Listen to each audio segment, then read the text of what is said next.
Now then, where are we? It's a lovely still day, a little bit of light in the sky, but it could also rain at the same time.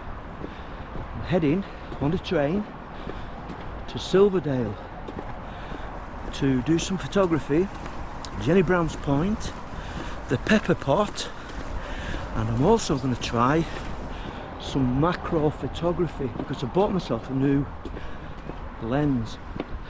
Bought myself a Sony 90mm f2.8 macro lens, second hand, still £540. So let's have a play around today, see how it goes. But if the heavens open and it starts pouring it down, I'll have to cancel. Don't want to get wet.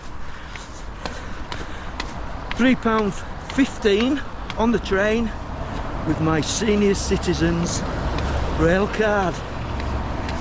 So got about 25 minutes to get to the station and catch the train.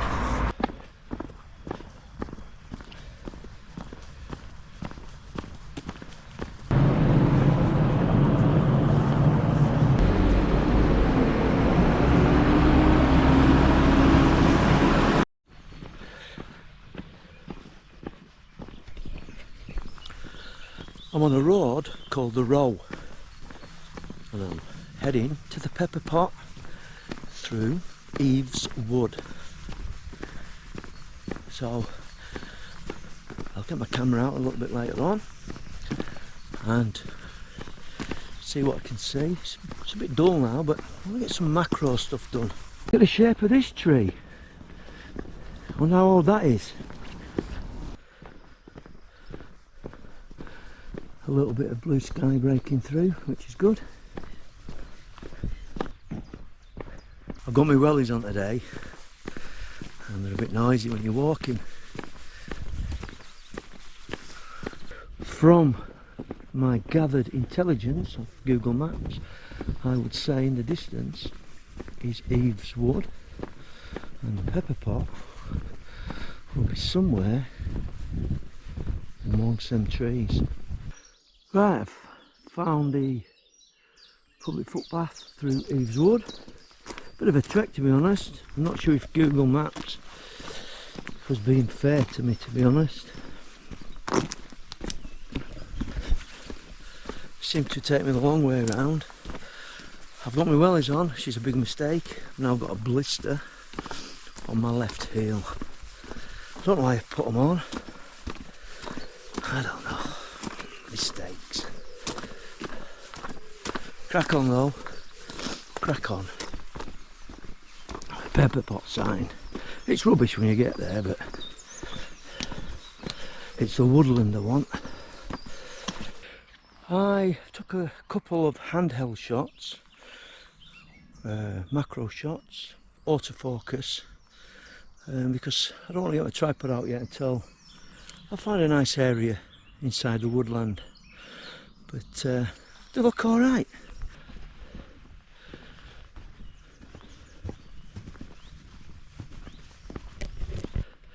Something I'm finding a little bit difficult, because I'm not used to doing it, is looking up close for detail. Usually I'm looking for scenes in the distance or with the light falling onto trees and rocks and things like that, but with this you've got to look nice and close.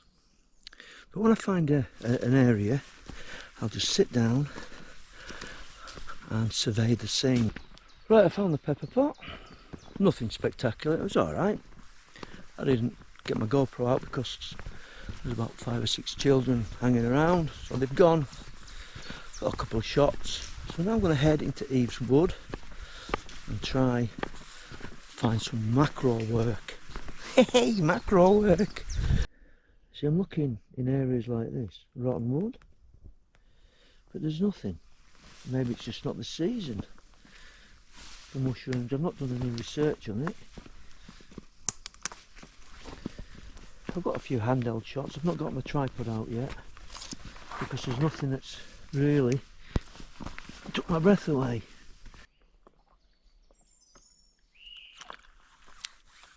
Oh, I've got quite a few good shots in there. I've got a slug, an earwig, some leaves and some bark and stones and things like that.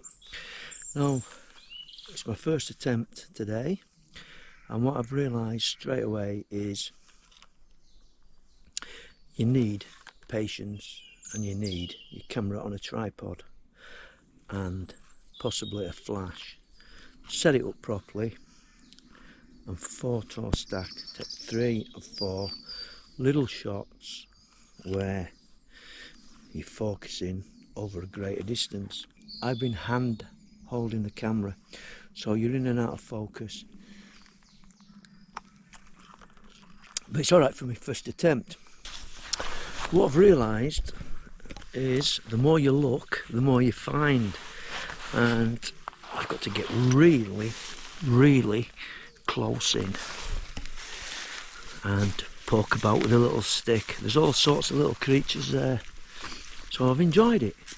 I'm going to head now, if I can find it, to Jenny Brown's Point, because the tide will be coming in, and see if I can get some long exposures around the coast. But my main objective today was just to try this sort of thing out. I'll put the photographs on the screen.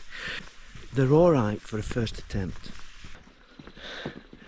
I've had a change of plan. I'm not going to Jenny Brown's Point. I've been sidetracked that much by all the little plants and leaves and stone walls and things like that. The tide is on the turn.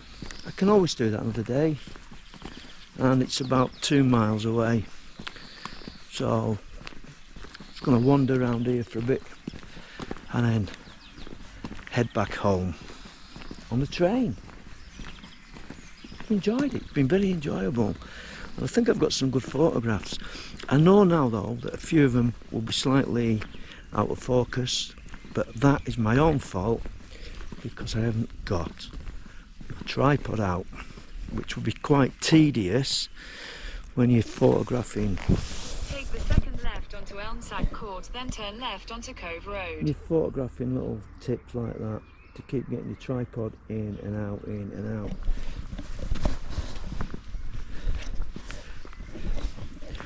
It's something I'm only going to do when I find really, really good shots, like a snail, or you know what I mean. Good start though, good start. It's something you can do when you find a nice location. You don't have to walk miles and miles, like in a nice woodland, and you can just bring a little bit of lunch, some sandwiches, a little cup of coffee, and just explore a small area.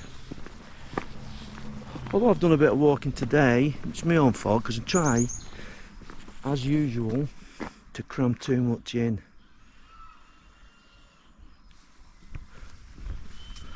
Quality, not quantity, is what we're looking at. Right, I'm sitting Silverdale railway station. Typically, I just missed the train as I was walking down through the golf club, so I've got about another 30 minutes to wait. I've had a look through the back of my camera and the shots look alright, but when you zoom in, parts of them are out of focus, and that is where you need, I've learnt this lesson, to do on a tripod and to take 2 or 3 pictures at various focal points, put them together in post-production. So what I've realised is when you do macro photography, like I said before, quality over quantity. You couldn't make it up, could you? A bit like countryside, somebody making a noise. Yeah, quality over quantity. So the next time I go out, I will bring an LED light I don't want to go down the road of buying a flash yet and all that stuff. If you're watching this video, I decided to upload it. And if you don't see it, you'll never know what went on today. Until whenever and wherever, over and out. I need an haircut, don't I? Over and out.